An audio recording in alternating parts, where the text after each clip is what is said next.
Welcome to Throwback Thursday, where we bring you a homeopathy hangout episode from our archives in case you missed it first time round.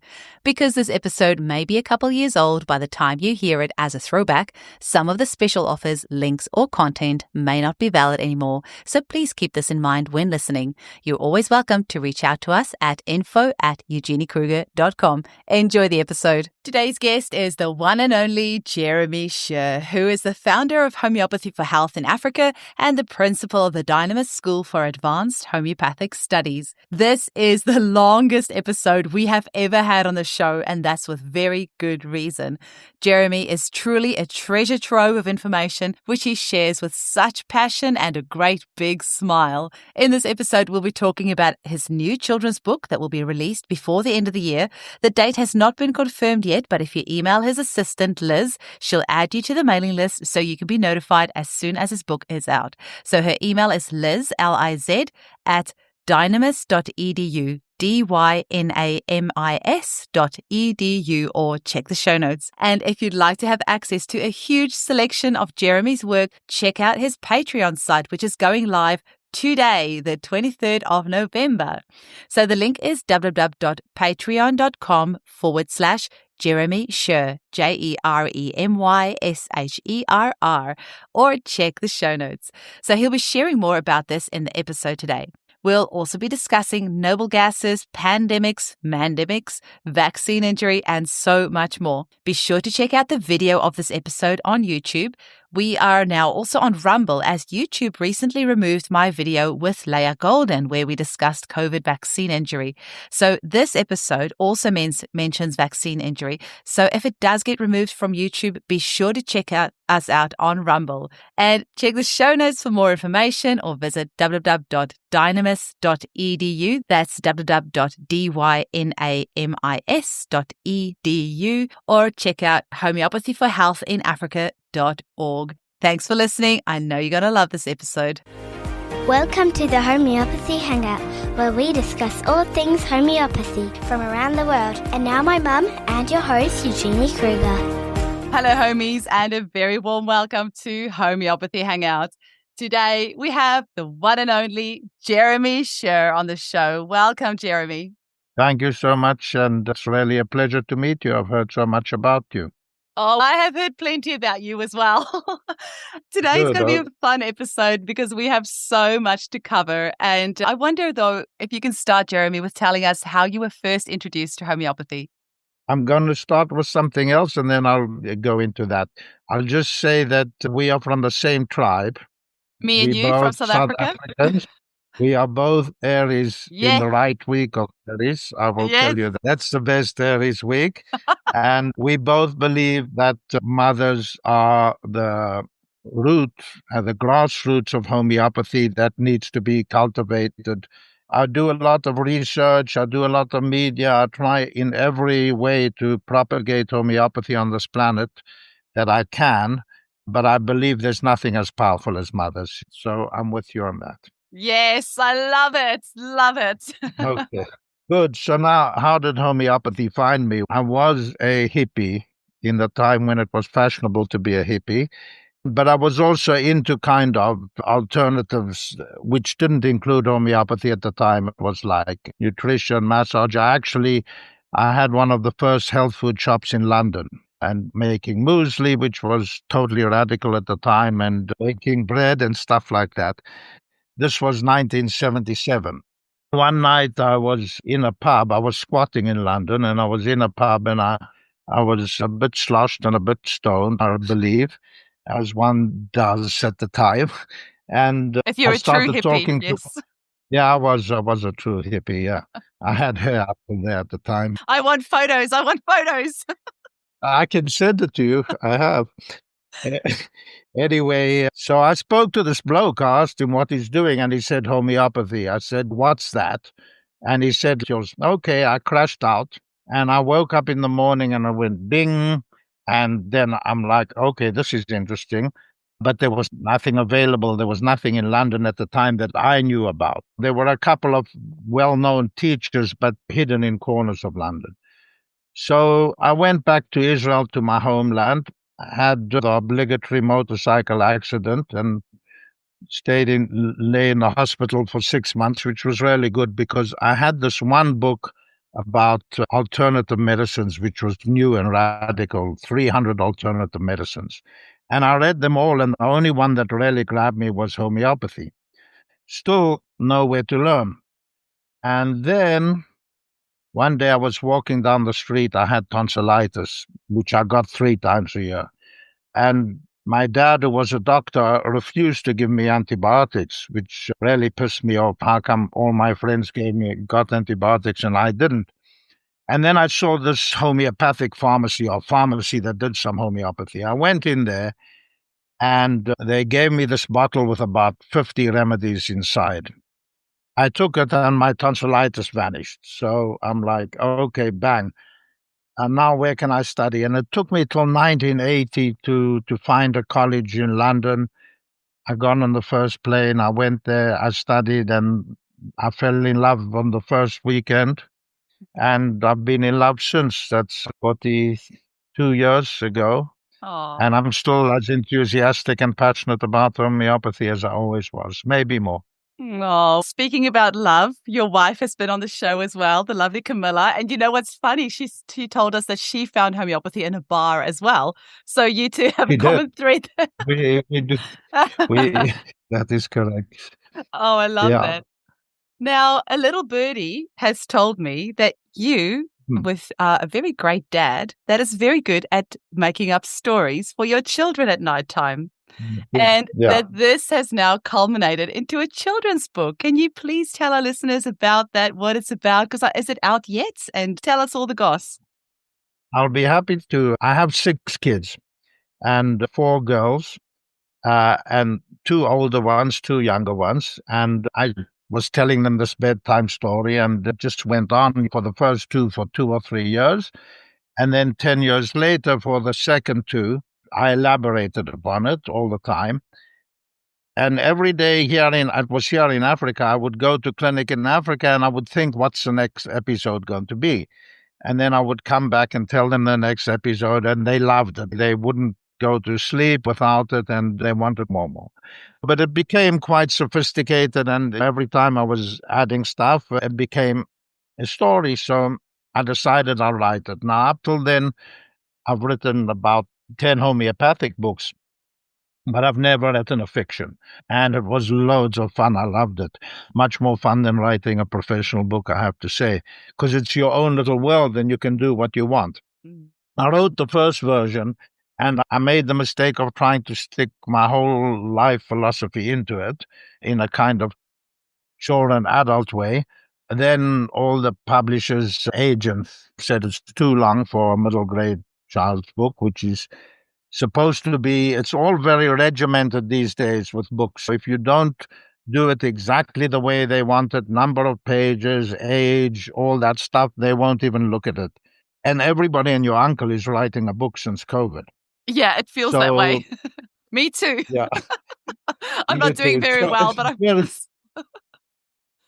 You got the plan. So I wrote to 700 agents. Nothing. Wow. Just a few tastes here and there, but they don't look anymore. And really, if it doesn't fit their factory parameters, it's a waste of time, which is why everybody is going to self-publishing. Anyway, I think it's a wonderful book, which I would. But so do other people, friends, family, and whatever who read it. So I'm encouraged by that.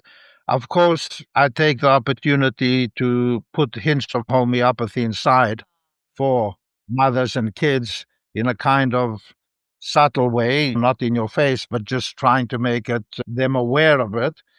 And so it's been ready for a few years while I tried to find an agent. I finally gave up on that. So I'm self-publishing, and it'll be out 1st of December. So I'd be so happy if you all bought it and gave me a 5-star review. That would, because I don't care. I just want people to read it because I think it's fun. It's an adventure book. It's exciting. It's a page turner, but it has bits of philosophy and stuff in it. Oh, that sounds beautiful. And what sort of age range would you say it's for? It's the protagonists are 12-year-old girls. So it's clean teen, no drugs, no smoking, no sex, no nothing. It's just down the line adventure. But really, I think it's good for up to 98 years old. I think anybody would enjoy reading it, and it's a great Christmas reading book. Oh, excellent. Yes. Yeah. And what's the name of the book? The Noble Adventures of Beryl and Carol. Oh, Beryl and Carol. I was going to ask who are the heroes in the book, but I'm guessing it's Beryl and Carol. Beryl and Carol. And why later names? Beryl and Carol, they started out being Beryl and Peril. I don't know if you remember Beryl and Peril from the comic books. No. You don't. You're a bit too young. They used to be I a read comic Archie book. comics in my time. Archie. Okay, Archie is a classic. There was the Beano and the Dandy, and Beryl and the Peril is the hero of the Dandy and the Beano. Okay. So it was Beryl and Peril. Then it changed to Beryl and Carol. The noble is the interesting part because I'm obsessed with the noble gases, have been for, I don't know, since 1987. So I've been on this journey investigating the noble gases in homeopathy all this time, and it's still ongoing. I'm just finishing my 4th book on one of the noble gases, krypton. I've written on helium, neon, argon, and now neon as remedies. I've done the provings of all of them, and the books are taking the proving, which is raw material. If you read it, most people would be a bit bored unless you go deeper, and then it's totally fascinating. So I'm kind of evolving it into a Materia Medica that people can read and understand and use in clinic. So I'm on this noble journey of noble gases and all that. And they're on this noble journey, but it's a different kind of a noble journey. But it's the nobility of them. But there's a quote by Ernest Hemingway, who lived right next door here in the Kilimanjaro. So we're from the same place. I can't remember the exact quote, but it's people cannot measure their nobility against others. You can only measure your nobility against who you were yesterday. And that is the kind of thrust of the book, because it starts off with these scared, unconfident, bullied 2 young ladies, and they turn into 2 powerhouses that succeed in their mission. And it's following them turning from plain to noble. So that's the noble part of it. Oh, I love that. That sounds very inspiring, especially 12-year-old girls these days. They've got so many bizarre images, especially if they're on something like Instagram. And I was actually just listening to Jordan Peterson yesterday talking about the impact that things like Instagram has on women and their mental health. And it's very scary. On my way to work in the mornings, I see these young girls, 12 years old, standing at the bus stop with their faces in their cell phones. And you're just thinking, what is the images that they're feeding themselves with? I wish it was 12, but it's 6. Oh, I know. And this is a kind of antidote to it, because it's not only the Instagram and all that, it's in literature, because literature to sell has to turn on the weird button and put in stuff that is tantalizing, put it like that, and in order to make it interesting for young people. But I'm trying to do the opposite. I'm trying to write something clean with values that is fun and adventure and bring back to that place. Oh my gosh, you're giving me goosebumps. It really sounds like the perfect Christmas present if you've got a girl that's just heading into that teenagehood and she's unsure and her friends are maybe making her doubt herself about who she is. This sounds like a perfect book exactly for that. It is. Even I've had kids 6, 7, 8 years old read it and they enjoy it. So it can be any age. Oh, beautiful. My daughter is about to turn 80 years old, so that might be a book that I can read to her. Okay, there you go. That's for Christmas reading for you and her. Oh, I love it. I love reading to her. Now, you are known as the king of epidemics. Tell us about the books that you're writing on epidemics. COVID must have been so much fun for you. It was fun, but it was hard work, Yeah. It was an accident waiting to happen, really. Yes. But because I teach postgraduate studies, I have the longest running postgraduate school in the world in homeopathy since 1986. It's a good thing I started young, otherwise I'd probably have croaked by now. But George Mathilkus is 90 now, isn't he? You've got plenty of years left in you. Yes, yeah, indeed. Because I remember going there to study with him at 24 years old. He was 50 something. Oh, wow. And he's still going. Actually, one of the homeopaths on my team, Sarah Scott, she studied with you as well a few years ago. And the in-person course in London, I believe. So, yeah, and she only has amazing things to say about you and rave about you. But, yeah, tell us about that. So in my school, at the end of the program, I've always taught the philosophy of epidemics. Now, this is not a well-known subject in homeopathy, and amateur homeopaths wouldn't know about it. But there is a system, a homeopathic system of treating epidemics, which is totally radical and is a tribute to Hahnemann's genius. He developed it, and it's not the ordinary thing of what you see a case of COVID and you give a remedy, see another case and give another remedy. It's actually an anathema to that, because what it's about is learning to see the epidemic as if it was one person, meaning you take 50, 100, 1,000, 10,000 cases and you bring them together and you look at it as if it's one organism. So imagine you're trying to treat a hive of bees. So, you treat bee 20,532, finish with him, bee 20,553, etc., makes no sense at all. You've got to look at the hive as a whole. You've got to perceive what's happening with the whole organism. You've got to understand the queen and where she's going, because she's moving the whole thing. And you've got to see the totality around that. And you've got to weave a web of meaning that says, this is the idea that's happening with this hive. Then you can really reach the center of that epidemic. Otherwise, you're just messing around on the periphery, going round and round in circles. It's really a big subject, and I teach it for weeks in homeopathy, how to get that approach, how to bring them together as one person, to sort, analyze, synthesize all the symptoms, repertorize them, and make them into one concept. So now I taught that for many years, but I didn't have enough practical experience because there are not that many epidemics in the West. There weren't, at least at the time. I treated flu epidemics and stuff like that, but it's not enough to really sink your teeth into it. And this is one of the reasons I came to Africa. It's not the main reason, but professionally, I wanted to challenge myself with a pandemic at the time, and see how the system works, if it works, and take it further. That was one of my challenges when I came here, to find the idea behind AIDS and to find the remedies, the group of remedies. In homeopathy, it's called the genus epidemicus, which is a group of remedies that fits the idea of the epidemic as a whole.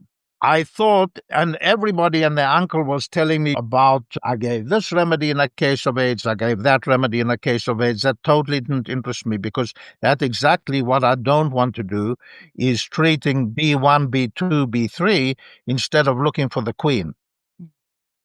So when I came here, I said, not saying anything about remedies for AIDS until I treat 500 cases.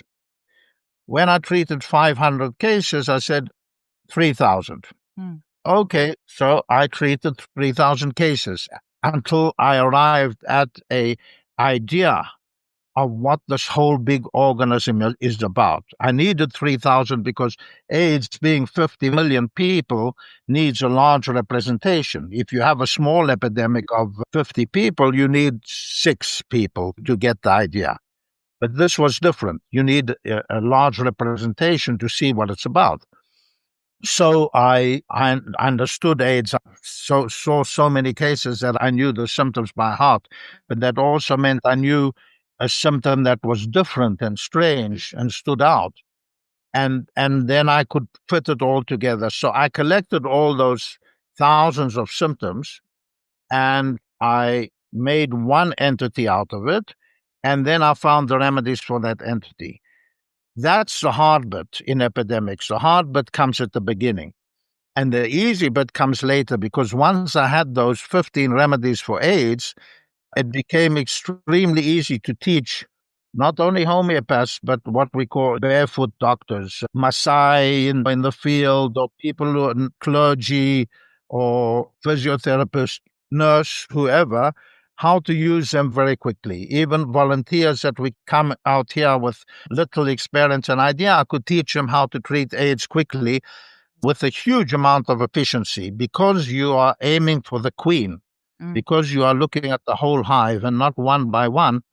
It's much quicker and it's much more effective.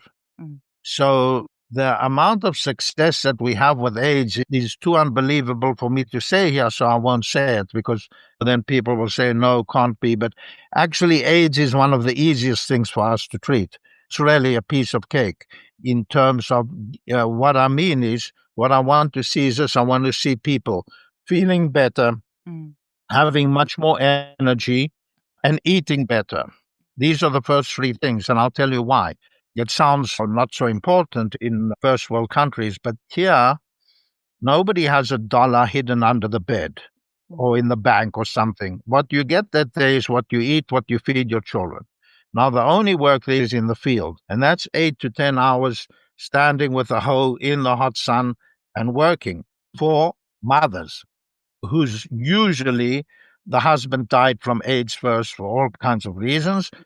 That's most of our clientele is widows, 2, 3, 4, 5 kids, and they have to work for the $2, $1 a day in order to feed those kids. Wow. Now, if they've got no energy and they're not eating, they're going to die in 2, 3, 4 weeks, but the kids will be orphans on the street. So you have to get them back to work quickly, which means energy and appetite. Now, fortunately, we see huge improvements within a week to 2 weeks. If I'm not seeing a radical change in that in 2 weeks, I'll be surprised. It hardly ever happens. Actually, when it happens that we fail, I'm quite happy about that, because sometimes I think, am I imagining this? Is it placebo? Is it my charisma? What is it? Or I want to understand the corner cases that I'm not helping and why. But it doesn't happen often. Wow. Now, other than that, I want to see the side effects of antiretrovirals reducing, and I want to see the CD4, the blood count viral load, improving, which we do. Now, I'll say here for all the skeptics, hello, we do not make people off antiretrovirals ever. We do not interfere with their regime, their medical regime. We work together with doctors in 2 hospitals as well as all the rural clinics. They send us their clients, and we do not take them off drugs. In fact, we send them to hospital for checkups to see what's happening. Now, there's no definition for the cure of AIDS. According to modern medicine, you can't cure AIDS, because if the virus vanishes from the blood, they say it's undetectable, it's hiding in the liver or the spleen or the bone marrow. So you can't prove that you've cured it. And I don't care to prove that I've cured it. It's not my business. I care to say that patient is totally better. No symptoms, energy, no side effects, better blood count. And because I've seen so many cases, I can compare what homeopathy does to what conventional medication, antiretroviral, does. And it's like there's no comparison. What we can achieve with homeopathy is a whole huge amount better than what allopathy can achieve. And I can show that with video cases. Whereas allopathy, let's say your CD4 count is of AIDS patient is 250, that will go up with conventional medication at the best by 200 to 400 to 450. With us, it can jump up to 900, 1200, 1500, which is more than healthy. It's amazing, Jeremy. Anyone who's watched the documentary Just One Drop with the lovely Ananda Moore that came to visit you guys there on site, and you see the people there and they're getting better, and the videos don't lie. You see this woman that's just completely so weak, can't even eat anything else, and then so much better after the remedies. That's not placebo. We've got lots of those videos, and they're available for people to see if they want to. They're there. My practical experience with AIDS, and I made a lot of innovations, not in any way changing Hahnemann's and Kent's instructions, because they had it perfectly right, but in adapting it to the modern world. That is, how to use it with homeopathic software, how to use it with modern repertories and stuff like that. So I just elaborated on it. So when COVID came, I was totally ready. I had the whole system, how you do it and how you use the software, how you use the technology. I had the whole thing laid out and I knew how to do it exactly. The only thing that changed from 2010-5, when I started treating AIDS, to 2020 was there was Zoom. Mm. That meant that I could assemble teams from all over the world. So I was working with teams under me from New York, Israel, England, Russia, South Africa, New Zealand, Australia, India, all over.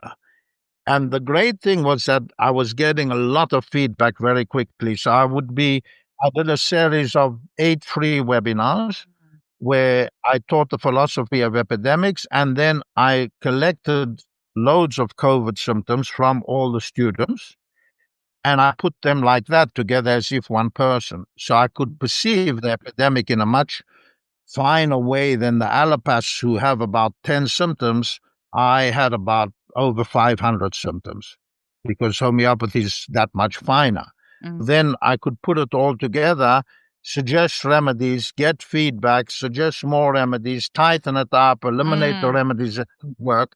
So within 4 or 5 months, we had it down to a T and getting a measured 92% success. In fact, I don't remember one case that we lost to this epidemic in homeopathy. And the people all over the teams, which were called Homeopathy Help Now, started in the school, a school of homeopathy, Denis Wakov and Al Gray in New York. And they were delivering the remedies to people. Then we copied their model to Israel, to Russia, to all over the world. Wow. And so we were offering immediate help, free, and with remedies delivered to the door because people were in lockdown and all that stuff, and getting amazing results and extremely effective. And I've carried on with that, adapting to the epidemic as it went in through Delta, Omicron, which is different remedies. I was about to somewhat. ask you that as the variants came out, did you find that the remedies changed? They do change, and this is one of the things that Hahnemann says in paragraph 100 in the organ, and he says that you have to see the phases as they develop, and you have to roll with it. In fact, this paragraph 100 in the organ, and it's not named 100 for nothing, because it says that the main attitude of treating epidemic is to be here now. It's the xine of homeopathy, meaning you cannot cling to, I saw an epidemic like this 5 years, 2 years, 1 year ago. No, it's not going to work. You've got to be with that epidemic as it rolls at every moment. And this is a key, to be as dynamic as that virus, because that virus is dynamic. Yeah. And you have to match its dynamism, its movement, in order to deal with it. If you stay last year or last week, you're not matching its pace as it rolls forward. Omicron remedies can be quite different to the first remedies that came along. The great result of that is so many more people are into homeopathy as a result. Absolutely. And schools which were nearly empty before are now full again, which is wonderful. Homeopathy's always done so well in epidemics, though. The scarlet fever, cholera, it's always... Epidemics is really when homeopathy shines, and I just feel like it's one of the most perfect times for COVID to have happened, and homeopaths are busier than ever before. And I have over a dozen of my clients that have enrolled in homeopathy school in the past year, like just this year alone, over a dozen of my clients. It's unbelievable. I'm so excited for this whole new cohort of homeopaths that we're going to have in a few years' time. You've got to love COVID. Because, look, I'll tell you something. When you look deep at the philosophy of epidemics, they are acute by nature. Acute disease as opposite to chronic disease. Acute disease and chronic are diametrically opposite. They are, in fact, a flip over of each other. The chronic, it should be like that, the chronic flips into the acute. The truth comes out. So what happens during COVID, during any acute, is the truth comes out. The truth that we over-polluting the planet, over-traveling, abusing our resources. Suddenly everybody's in lockdown, nobody's flying, all that stuff. I was over the moon not to be over the moon, not to be flying all the time, because I was flying 20 times a year. And now I could just be at home and relax. So as an acute disease, I don't know, it's Jeremy, essentially were you really relaxing? in a different way. Acute disease are curative to the chronic. That is the basic thing of them. Unless they kill you with a fever, which they can do if the fever goes too high, but otherwise they have you got a pressure cooker? I do. You remember pressure cookers? So These days they make them much valve. safer, though. Yeah, I'm sure they do, but they still have a valve, right? Yeah, they do. Yes, I've got a thermopot. I think it's what's it called? Anyway, never mind. I've got one. That valve is the acute disease. It's a valve to the pressure that builds up in the chronic. Now, what's interesting, what I found in Omicron is pretty unique. Before that, Alpha and Delta were helping the planet in terms of the amount of pollution reduced, the ozone hole covered up, animals were roaming in the street. The safaris here were beautiful. The animals were having a party. It was great. But the Omicron kind of healed people on the individual level, because in many cases where I saw Omicron, and I saw thousands, it's like suddenly I don't feel like coffee. I don't want to smoke anymore. I just feel like relaxing in my life. I don't want to be tidying up the house obsessively. All this kind of things. I gave up Coca-Cola, whatever it is that is an obstacle for people during the Omicron, they suddenly drop it. And if they could stay with that, it was very healing and very nice for them. There are always benefits in acute disease, but there's a risk. It could kill you, as COVID in the beginning did in a few cases. But of course, this leads us to the third big epidemic that I'm dealing with, which is much worse than the previous two. And that's not an epidemic, I call it a mandemic, which is a vaccination. Now, the vaccination is the really negative side to come out of the whole COVID thing, out of what we call the pandemic. And then comes the vaccination. Now, first of all, let me say this. I know some of you mums, people out there have vaccinated. Do not let me worry you with this, because, a lot of people come out of it fine, and I'm sure you will, and you don't have to worry about it. But clean yourselves out with good homeopathy, with good nutrition, with detoxes and whatever it is, okay? But don't get worried about it. But some people do get whacked, and they get whacked badly. Now, because I'm from Israel, I'm from South Africa, but I grew up in Israel. Israel was the first country to accept the vax. And as an experiment, they did an experiment on a huge population without acknowledging that they're experimenting. Now a lot of the truth is coming out. Actually, the Helsinki Committee, which is responsible for all research, said this is illegal. It's also against the Nuremberg laws, which were made after the Jews got all these experiments on them in the Second World War. It contravenes all of that totally. It contravenes every medical ethic that there is. Now, so in Israel, and I know in other places, there's a lot of damaged people. And certainly here in Australia, we're seeing so much of that. But homeopathy has been amazing. The results that we've had in clinic with vaccine-injured children and adults have been mind-blowing and so encouraging. It is mind-blowing. Yeah, it's wonderful. Yeah. Complete skeptics that come and see us, because literally nobody else has got any answers for them. They'd reluctantly drag their heels into our clinic as a last resort, and we're getting such great results, and they're telling their friends. It's amazing. That's wonderful. That's excellent to hear. So then I did the same thing with the vax. I took all the cases as if one, and I came up with some radical remedies that are not the common ones used, that are really marvelous. Yeah, and things like that. So you actually took the vaccine injuries as if it's a genus epidemicus in itself, which it is. Oh, that's very smart. Yeah. And then I found remedies that I haven't even heard of that are amazing. And I have that as a webinar. It was free online for 2 years. Now it's going into my Patreon, but it can be watched there. And it's so some remedies that I'll give you one example. It's a remedy I've never used since, which is Indian red scorpion. Oh, wow. Psst, did you hear the news? If you're in Australia or New Zealand, you can now study to become a homeopath with me. That's right. I am bringing the Centre for Homeopathic Education's world-renowned training program that has been running for 28 years to Australasia. First intake starts in September. Check out episode 398 of my podcast or visit chehomeopathy.com.au for more information.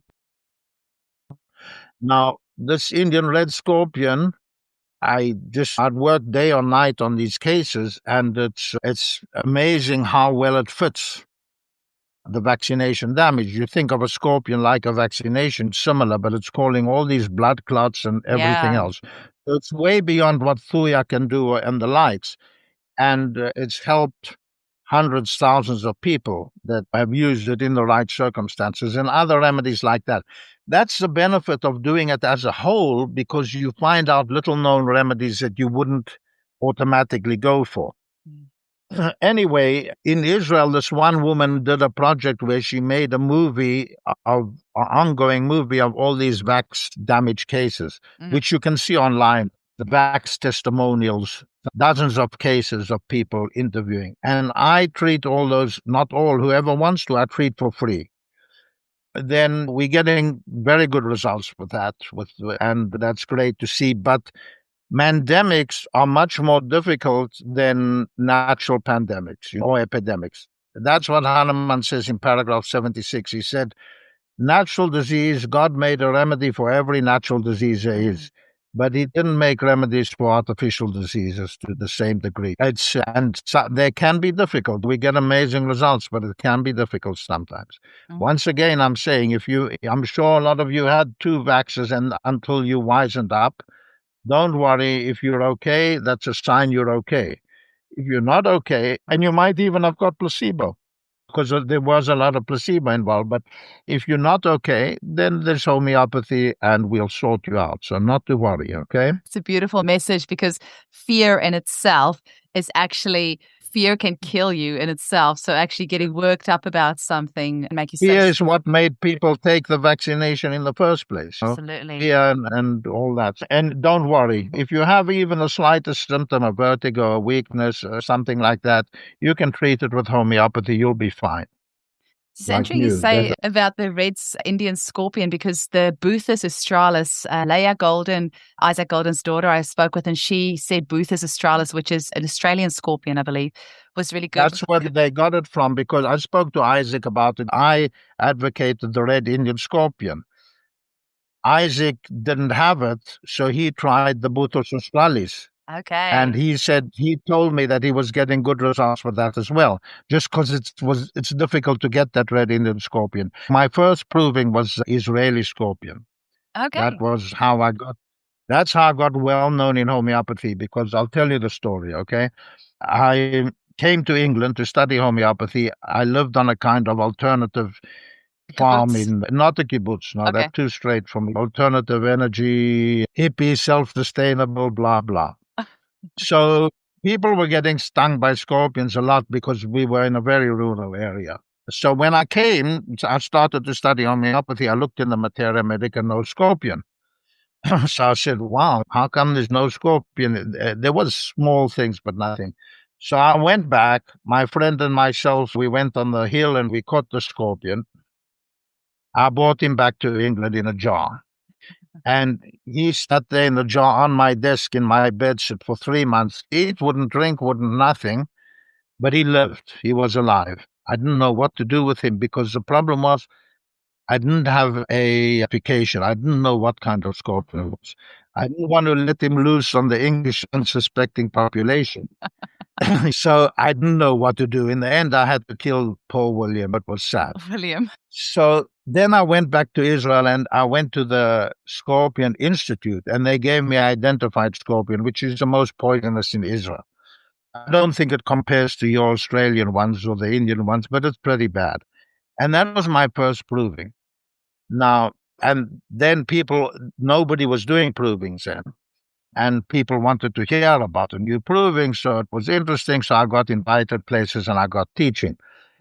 Was that Now, androgynous? Because I'm just, which, which is Israeli one. okay. It was, I'll tell you another, I'm trying to amuse you here. Please amuse away. So It makes for great listening. in 19, I think 84, I finished this first proving of scorpion. They invited me they didn't invite me. There was a famous homeopath, Dr. Jacques Imbrecht from Belgium.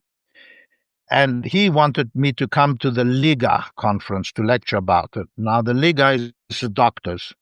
And at the time, being a non-doctor homeopath, a professional homeopath, I was a persona non gratis in this Liga conference. But he said, "No, come, it will be fine. You'll be okay. I'll protect you." So I came there, but I was scared out of my wits that they'll discover I'm not a doctor and crucify me. Anyway, I lectured on the scorpion, which was interesting. And I thought, okay, I'm safe. And Jacques was with me, protecting me. But then on the last day, I got landed in the lunch table with the Faculty of Homeopathy of the Belgium? English Faculty of Oh. Homeopathy. No, the English, which were worse, and they were, and I was shaking that they'll find out who I was and where I came from. And I admit I had to lie and say I'm a doctor, and I studied in Italy. Somehow I came up with that. Well, you've lived to tell Anyway, the tale. I survived.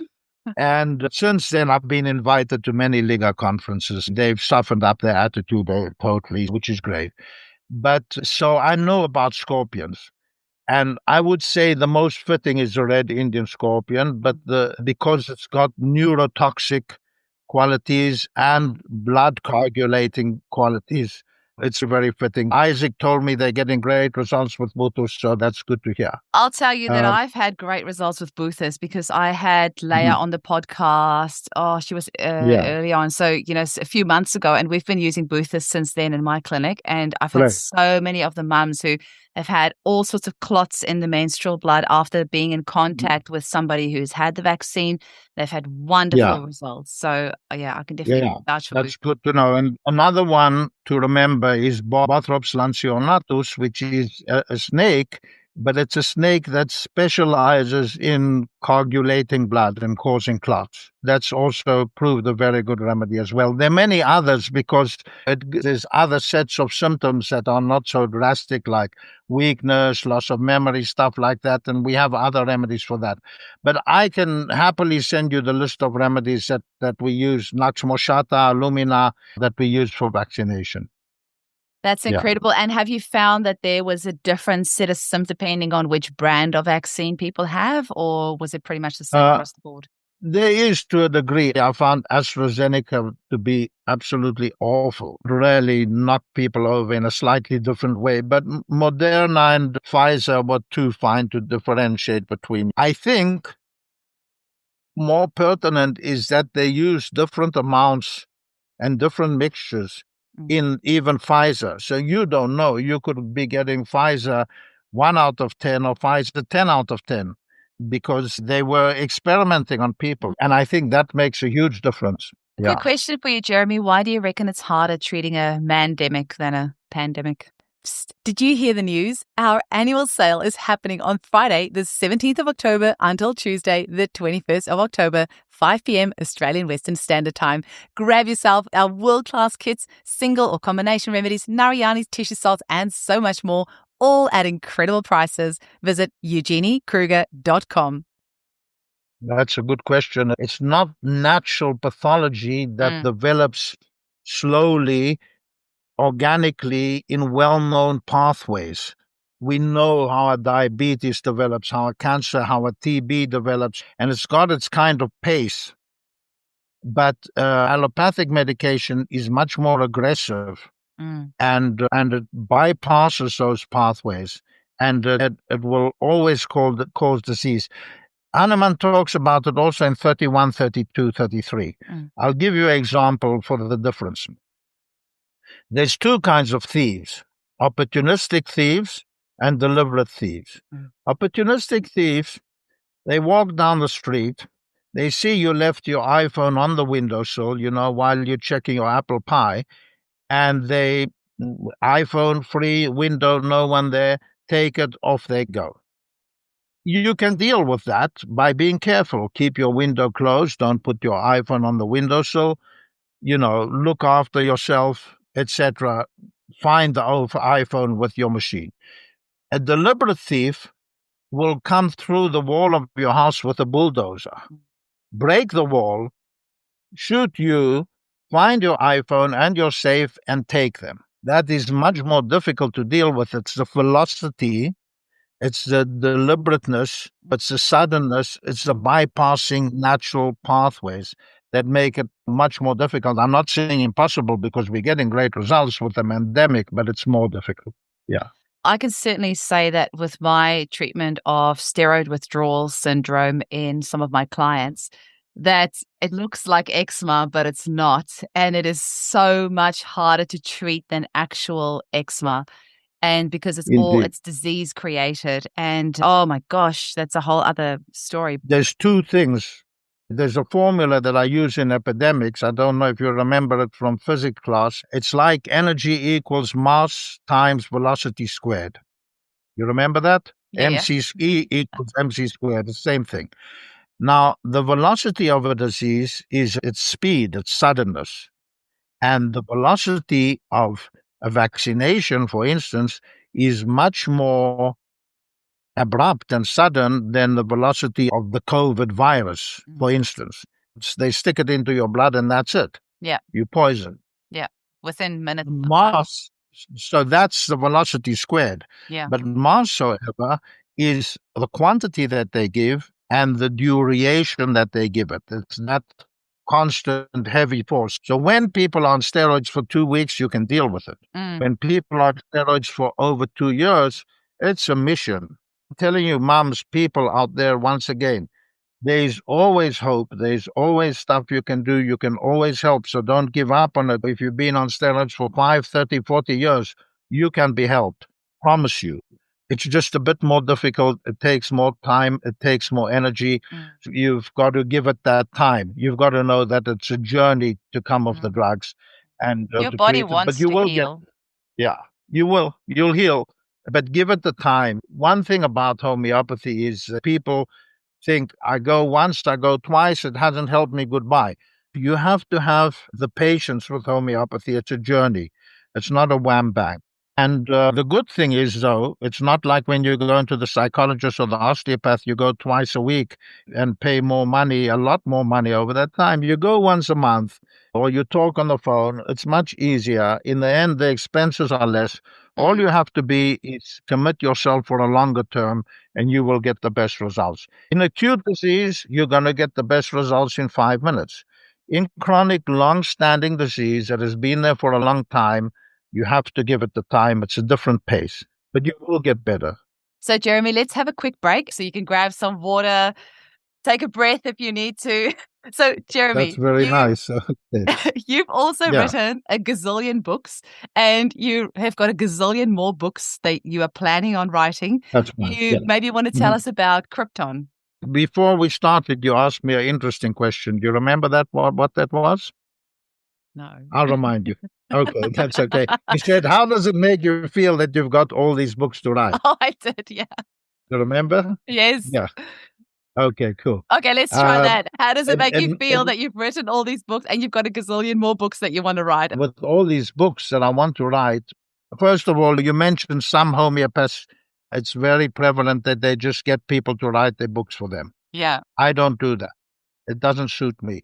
I would love it to happen, but nobody writes it the way I want it to be written. So I write it myself because I want it to be quality. So when I write, I'll spend 5 years on a book, maybe 10 years on a book. I want it to be the best quality, also in the way of writing, not just something that somebody typed out, because I have all my lectures typed out many times by students.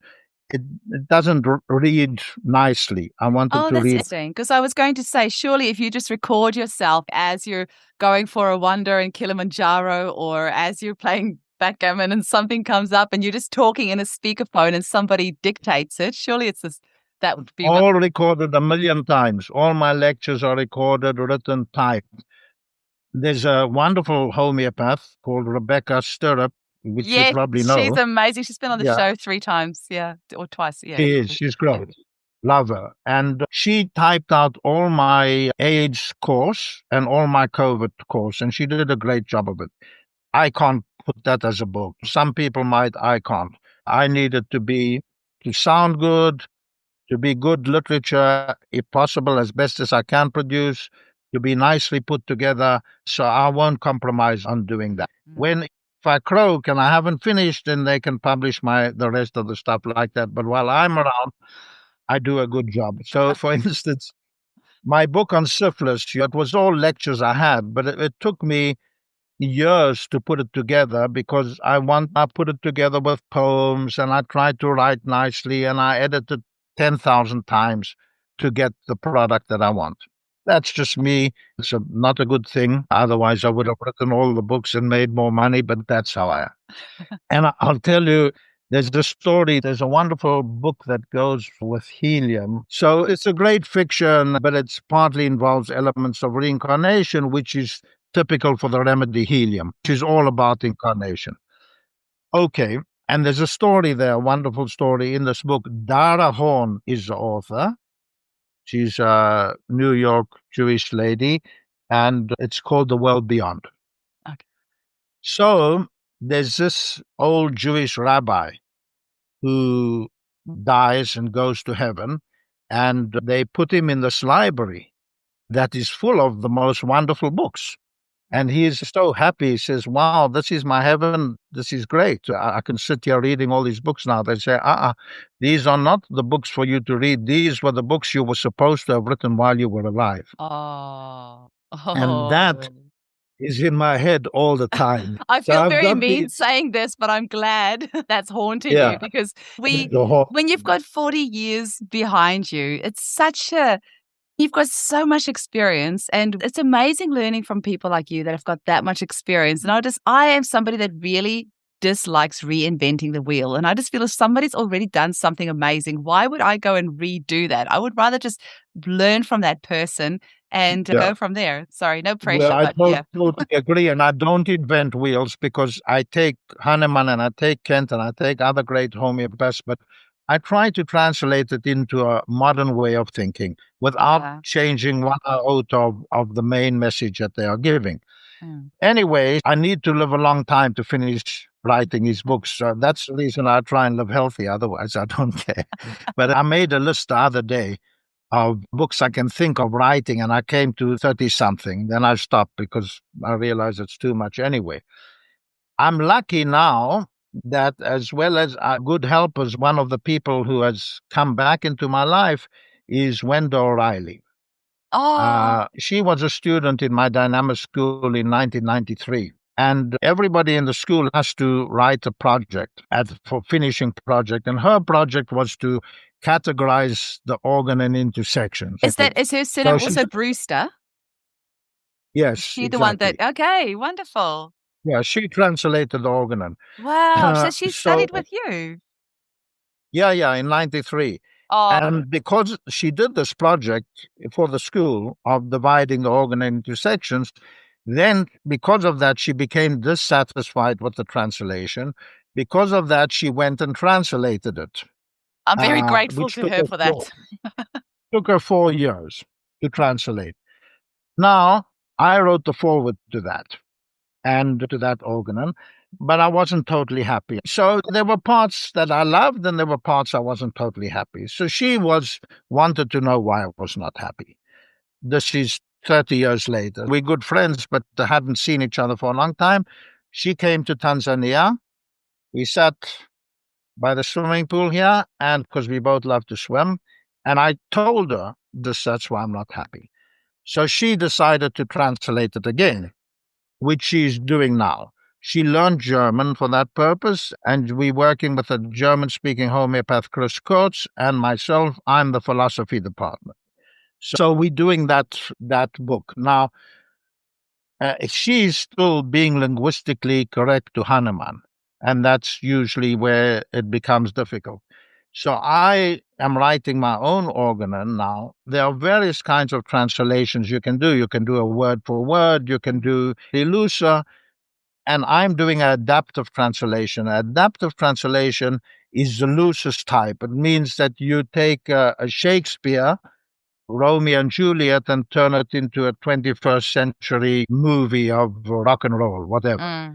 That's adaptive translation. You're using the same idea, but putting it into modern context, which is what I'm doing now with the organon. So we're doing two organons. She's doing her more linguistically correct one. I don't care about the linguistics. I'm just translating the meaning in today's words and with today's examples of disease and everything else. And I try and do a paragraph for every 3 or 4 days and move along with that.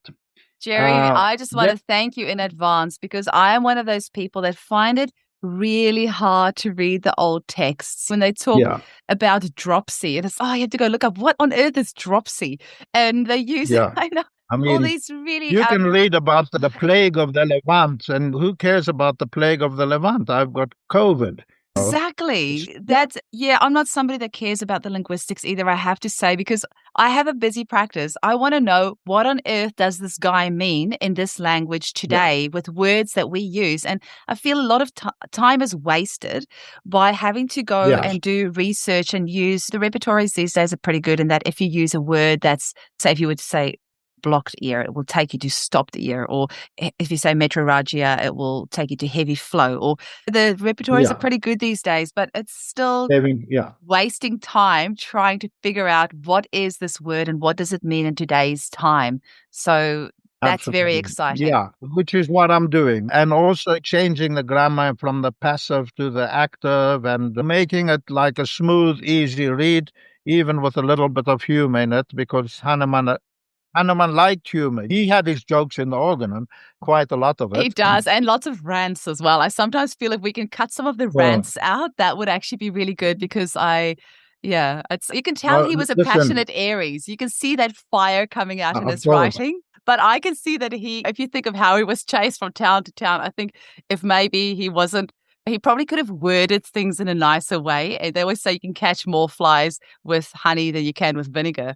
But we leave that for the Virgos and the Leos and the Sagittarius. That's not what we do. So you see, I've got this online webinar that I do for professionals, which is called 7R. And that is restoring roots, rules, remedies, something else, and rants. And I rant there because I love ranting. But I don't rant at the homeopaths. I rant at what I see is poor practices in homeopathy. But I do it in a nice way, but I rant. And Hahnemann ranted all through the organon. I just try and make it a more modern rant. If he ranted against cupping and bloodletting, who cares? Mercury, So I rant against the vaccine instead. Excellent. I like the idea of that. But say, live to rant. If you can convert that language into usable language with us, I'll forgive you about the rants. We'll make that a deal. Oh, good. You'll enjoy the rants, I think. Okay. Yeah. Okay. Now, you've done so many provings. Can you tell us a little bit about why you feel provings are important? How do the provings come to you? How do you decide what proving to do? In what sort of way do they affect you? Have any of them affected you in a deep way? I'm just going to throw it all out there and see what sticks. Throw it all out there. The first proving was an accident. It was that scorpion. I wasn't looking for provings. I was looking for scorpion. And I thought, okay, I found the scorpion. That's it. Done my job, been there, done that. And only about 8 years later, I said, hey, you can do more of these. So I started doing them on a regular basis. Now, to be a professional homeopath, I think you have to be involved in a proving. A proving rarely separates, having done a proving, a proper full-blown proving separates the girl from the woman in homeopathy. Because you are going to experience something you've never seen before, which is, it's a human-made epidemic, not like a mandemic that I mentioned before, but provings are totally parallel to epidemics because you give a remedy to a group of people and then you have to look at it as if one person. But the whole process is so full of educational issues for homeopath, understanding You never have the opportunity in clinic to see that giving one remedy affects 30 different people, each one in a different way. What is primary, what is secondary, who gets better, who gets worse, how long does it last? All this is fascinating to see. Then you have to learn how to put it all together, how to find the meaning of behind the many words, how to turn it from just a document into Materia Medica, how to repertorize it. There are many lessons involved. It takes a long time if you're doing other stuff. Some provings have taken me 15 to 20 years to finish. But the good thing is I never give up on them. I never give up on a proving. I've got provings that were lost for 15 years, who knows where, and I'd go to every corner of the earth and I reassemble them and I got them out there. I will not give up on any proving. And there's still provings that I'm working on now from 15 years ago. I won't give up. But they are amazing, fascinating things to do. And the thing is, us homeopaths, we are shamans. We are modern, scientific, logistical shamans, but shamans we are. You've got the shaman earrings on. Yeah, I So do. I can tell. Now, shamanism always involves trying your own medicines. Every shaman from Alaska to South America to South Africa will experiment with what they're using in order to know it, in order to feel it. So it's not just like the allopaths who just read about it in a book. We go there. And we look, when we go there, we discover one of our many shadow sides. We think we are who we are. I'm Jeremy, you are Eugenie, we know who we are, you know what we do. But when we do a proving, it's going to take you out of that comfort zone. And it's going to show you a side of yourself that has been hidden. The scorpion, the diamond, the whatever proof. I've got a poem about that. I'll read it to you later if I can find it. It teaches us not only about nature, not only about new remedies, but it shows us a side of ourselves that we were not aware of till now. And it shifts our identity, and in that way it makes us more flexible to know that we can be many things, which in shamanism is called shape-shifting. A proving teaches us how to shape-shift and how to be something else, somebody else, and it's not easy, and how to deal with it, that you're suddenly a different person. But that is why Hahnemann and Kent both say that provings make you healthier. They increase your health. You're going to suffer. Herring says, his quote, he says, we suffer and we enjoy it. Because it's not fun doing a proving. I can tell you, you get migraine, you get irritable, you get this, you get that, but we enjoy it because it's going to increase our health, teach us about ourselves, and open up a corner of the universe that we never knew about, which is an amazing thing. Personally, it's a wonderful experience, and it's a wonderful experience for homeopathy to discover a new remedy. And it's amazing when you do that and you see this remedy used in thousands of cases that validates what you have done. It's like writing a really good song, and then I always think the epitome would be if you write an iconic song and you go and do a concert and you have thousands of people singing that back to you. If you're like Bono standing there on the stage and everyone's singing Beautiful Day back to you and knowing that you were the one that wrote that song, I think proving a new remedy and writing the Materia Medica on that must be what that feeling is like. Your remedy being used to go and cure thousands of cases. Take salmon, for instance. There is no other remedy comparable for infertility. It's just amazing. When I came to Africa, I taught my local homeopathic friend salmon, and I came back a year later. He said 35 times out of 35 he gave salmon in infertility, it worked. So it's wonderful because there's so many babies born as a result of this remedy that it's really great. And infertility is almost an epidemic in itself. It's if you are a homeopath specialized in infertility, yeah, you are so busy. Absolutely. I actually just got a text message just this morning from a client of mine who's pregnant. They're the text messages I love the most. Oh, well done. It's amazing. Anyway, so every proving like that is a total adventure in discovery of nature, yourself, homeopathic philosophy, homeopathic technique, and finding a remedy. It's a wonderful thing. And now, how do I choose the remedies? Some of them I choose scientifically, meaning logically with my left brain. For instance, the noble gases. Studying the periodic table, the noble gases, there are 7 of them, 7 noble samurai. And each one of them is the perfection of the whole row in the periodic table. If you've got the first row, hydrogen, helium is the perfect hydrogen. And the second row goes from lithium to fluoride, 8 elements. But neon at the end of that is the perfection, meaning everybody in that row wants to be like neon. You want me to show it to you? Yeah, let's do that. That's exciting. We get to have some bonus content. Okay, so there's the periodic table, which I just love. The periodic table, because there's so many secrets inside, and the universe is built out of the periodic table. So if you know the periodic table, you've got it all. Now, these are the rows, and these are the elements, like houses in a street. And you've got all these 7 houses in a street, and then at the end of the street, you've got one house where the really successful, rich, intelligent people live. And they've got everything. All these houses on the street, they're not happy. They like no money, no food, no kids, no intelligence, no profession. They totally discontent. And this neon is full house. He is totally content and has everything. And that's how all these noble gases are: helium, neon, argon, krypton, xenon, radon, and I call the last one luciferium, even though the scientific community doesn't agree with me. And they gave it some stupid name. Never mind. Why do you call it that? Because you see, Lucifer is the angel of God that God loved the most. And God said to Lucifer, look, you got to go down to earth and help the people there, because Lucifer was full of light. And Lucifer said, I can't do that, God. I love you so much, I can't leave you. And he wouldn't go. So God banished him to the center of the earth, where he lives now. But he is the radioactive light force. These are all radioactive. So he is the light at the end of the journey, element 118, the last one.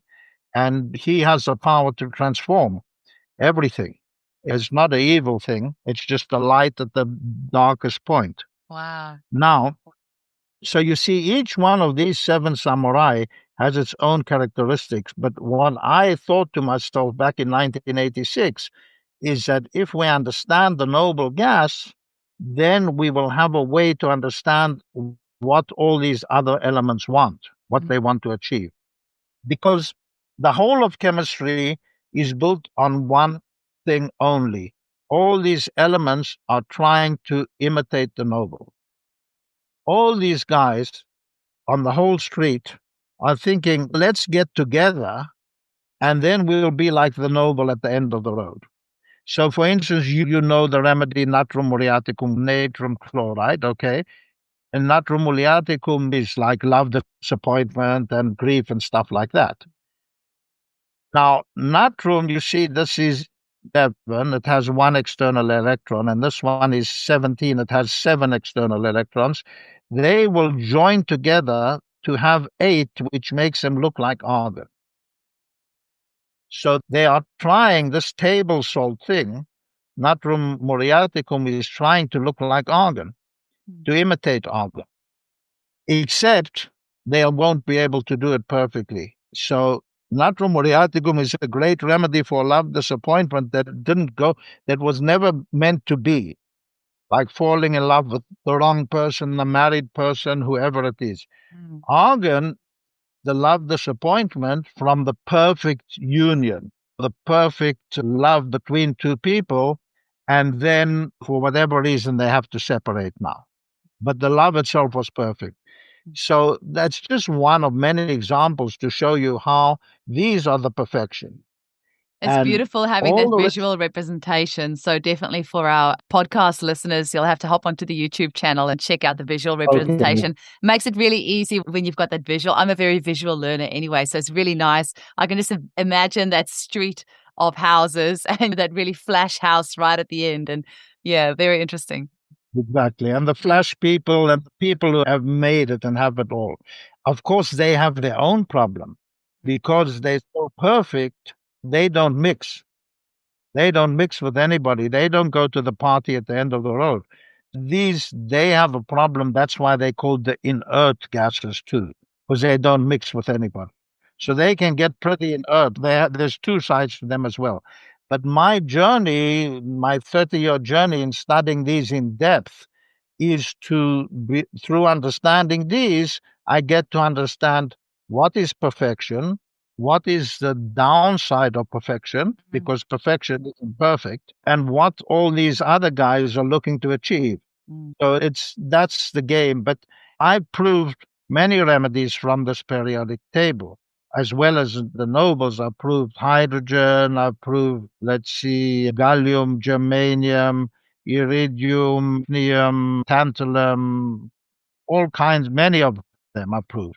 Because my aim is to prove the whole periodic table so that we can move on. Jeremy, I have a feeling you are going to need to take a few more of the noble gases yourself, so you don't have that need to make all your books perfect, that you can just get them out there for us to use. Okay. I've taken them all and I'm still sick. So no hope. Oh, well, you'll have to do the last one then. You haven't done the Luciferium yet? No, I'm finishing the Krypton now. Okay. And Krypton I proved in 1996, but I'm just finishing the book now. I started working on it 7 years ago, and I hope it will be published next year. But they are the most amazing remedies, because Krypton goes into stuff like quantum physics, and it's all about Einstein and Newton and Alice in Wonderland and stuff like that, and where they all meet together. That's really cool. That sounds like a remedy for homeopathy, because my husband always says we need to rebrand homeopathy to nanomedicine, or that quantum aspect of it. So yeah, maybe when you finish Krypton, then there will be this revolution in homeopathy. I hope so. Rebranding.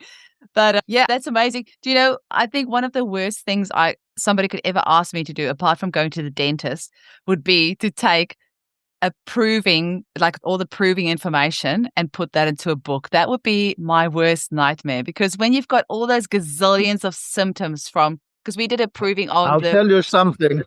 All these, it's everybody's nightmare until they do it. Okay. Until they do it. Because in these webinars, where I rant. Now, one of my rants is that people use all the new Materia medicas that are very nice and easy and essency and all that. And it's fine in the beginning at the first levels. But if you want to go further, you have to go deeper into the proving. That process. You have to jump a level. I'll tell you a thing that I did with them in the webinars. I read them the proving of pulsatilla. Weepy, timid, decisive, all that kind of stuff. And they're like, okay, that's approving of pulsatilla, we know. And then I said to them, no, that's approving of nux vomica, not of pulsatilla. And then I read them the proving of that blew their mind totally. Then I read the proving of nux vomica, and I showed them how that can look like pulsatilla. But we, for the sake of convenience, we like to take it and mold it into nice little neat essences that are fine for the beginning. But if you want to jump a level, then you have to go to the proving. Then I took provings with them that they had never seen before. The last 2 months, we took the proving of herring, the fish, not the homeopath. And bringing up some bones. This was the proving that nobody looked at, nobody knew. Misha Norland, I did it in memory of Misha, who died last year. So it was a proving it did 10, 15 years back, and nobody ever used it. So we studied the proving symptom by symptom. Now it looks totally boring, total nightmare, like you say, yes. But if you've got somebody to guide you through it, then suddenly, boom, the whole thing opens up. Suddenly you see the logic running through the symptoms, and it's not just an empty list. And when you do that, you get to be a better homeopath, because then when your patient comes to you, you will know how to weave the symptoms into a meaningful web. And now everybody's using the herring, which is great. I will take that on board, Jeremy. It feels like that's the next level that I need to go to, because I feel that it would be like an insight. It sounds to me like what you're saying is once you've actually gone through that process, you'll have an insight into that remedy. And then once you understand it on that level, you'll probably never forget that remedy again. It will be probably got in It's front of not me. only that, you learn how to tackle symptoms and weave them together. Okay. You should do, I'll send you the seminars. You can do the seminars. You can see me ranting. Have my But bottle I'll of corn say, handy. yes, exactly. But I'll just tell you the other side of choosing remedies to prove. And the other side is totally intuitive. And in that way, I do the shamanic thing. I say to the universe, I need to do a proving. Please send me an omen. And then I leave myself open. And then the moment I'm really open, sometimes it takes a while until I'm really open, because sometimes I say it, but I'm not really there. But once I'm really open, I'll get 10 omens in a day, and then I'll know what to prove. Something I didn't expect. Give you an example. I was teaching in Denver for 4 years. And so then they needed to do a proving. So I'm like, okay, please, God, universe, send me a proving. Okay, so I'm in the hotel teaching. I go upstairs and the TV is on Nature Channel and there's a program about dragonflies. Okay, cool. I phoned my wife in Finland. She said, oh, you should see my dad just bought this beautiful book about dragonflies. Oh. I look, what movie am I going to see? There's a movie called The Dragonfly. I go outside and there's a new car that's called Dragonfly. So if you really, and I've done that many times, if you open yourself, you'll get the message of what you need to prove. Yeah. Oh, I love that. Jeremy, Yeah. we've got loads more things we can talk about, but I feel before we finish off, we should really talk about your Patreon site. Can you tell our listeners a little bit about that and why you've decided to set it up, how they can get hold of it, what they can find there, and how that is supporting the amazing work that you're doing already? I've got, other than all these books, I've got so many articles and videos that I've made over the years and all kinds of stuff that I've done over the years, a huge amount of stuff that collected, which I always wanted to publish as a book called Lesser Writings. But not, and in brackets above that, not so lesser writings. Yes, something like that. But I saw this will never happen because I'm too busy. So I wrote in my will, I command you people, you will not get a penny from me unless you collect all your writings and put all my writings and put it together. But I know they will not do it because it's too difficult. They won't find it all. They won't know how to put it together.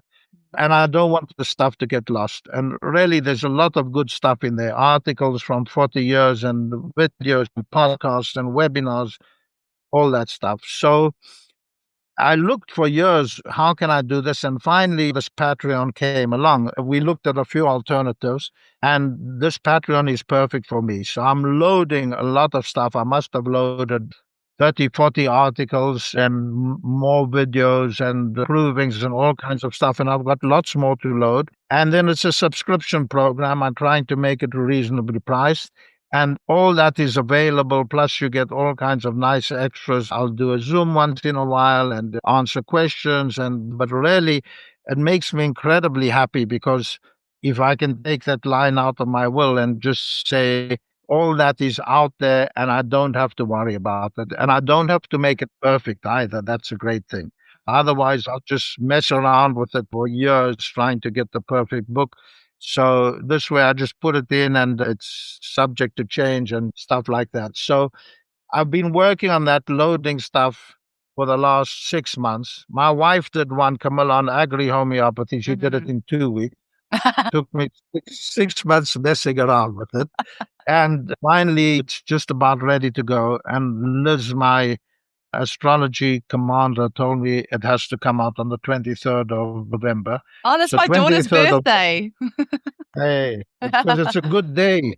According to Liz, astrologer, Oh, it's like, really? Oh, very good day. Sagittarius is going out of Neptune. I don't know what. All the bad stuff that has happened till now is going to start to clear on the 23rd of November, and then it just get better and better for everybody, I think. I'm so glad for So my that's- daughter. What a cool day to have her 8th birthday. And what a cool, sorry, it's all about the Patreon. My kids mean Oh, everything. no, your daughter, great. Yeah. What's She'll get the book for her birthday, and I'll get the Patreon. So what's the link? We'll send you the link. Liz will send you the link because we haven't actually opened it up yet. So Okay. I'll send it to you. It will be there. And I'm really so happy about that because it's You can get that out there and people can start using it straight away. everything is out there. There's a huge amount of stuff, really, and good stuff. Yeah, I hope people will want to look at it. There's also fun stuff like music and stuff like that, and fun videos. Yeah. Oh, that sounds amazing. Cool. Yeah. Thank you so much. What a great way for us to finish off on. I know the homeopaths listening to this are going to go nuts. So you better get that up quickly because you are going to get hounded to get that up pretty quick. 23rd of November. Yeah, that's supposed to be the launch date, and we'll send you the link. And now I've found the one to read you. Oh, please do. That'll be nice to finish up on. So it's called Homeo-shamanism. I know what Diamond thinks. I've swum with the salmon, flown in an eagle, been stung by a scorpion. I've been raped by rapeseed, played the magic organ garden, solved cryptic riddles, been crossed by xenon. I've tamed wild rice, been suppressed by germanium, soothed by mercium, tempted by tantalum. I've hatched a neon egg, incarnated with helium, irradiated iridium, met a hydrogen god and the icy, isolated hell of Pluto. I've been nourished by olive, confused by yew, pacified by poplar, seduced by pomegranate, suffocated by almond, beaten by baobab. I, the jade emperor, have been cut down to size by a sapphire. I have danced with a deer, reminiscent wheat, doubted scandium, sneezed with damselfly, wept with wheat. I have cried the grief of swan, breastfed on chocolate, followed the North Star. I have shape-shifted fungi, frozen beneath gallium seas, sought status in hafnium, timelessness in honey. All these I have been. All these have been me. To know, to forget, who I am, who are we. That is beautiful. Absolutely beautiful. Thank you so much for sharing this gift with us. Thank you so much for sharing your time with us. And you need to live for at least another 100 years so you can complete all your work and it can be perfect. Okay. And I want to just say thank you, Jeannie, for your great support of Homeopathy for Health in Africa. We really appreciate it. You've done a lot for us, and that's really marvelous. It keeps us going. Tomorrow morning, I go to the hospital where we have a free clinic. I'll be seeing at least 15 new patients and 10 follow-ups. It's a very intense day. We work without a break. People get much better. And I'll tell you something, in that hospital, we have our clinic in the hospital. It's outside. They kicked us out of the room, so we work outside in the garden. All the other departments are empty. Our department is full. We have people waiting that we can't see enough. Everybody comes to our clinic. No, nobody's going to the rest of the hospital anymore. So which is wonderful. Yeah, really good. Amazing. Thank you so much for everything that you do for homeopathy. We appreciate it. It's a pleasure. Have a wonderful day, and thank you so much for today. I really appreciate it.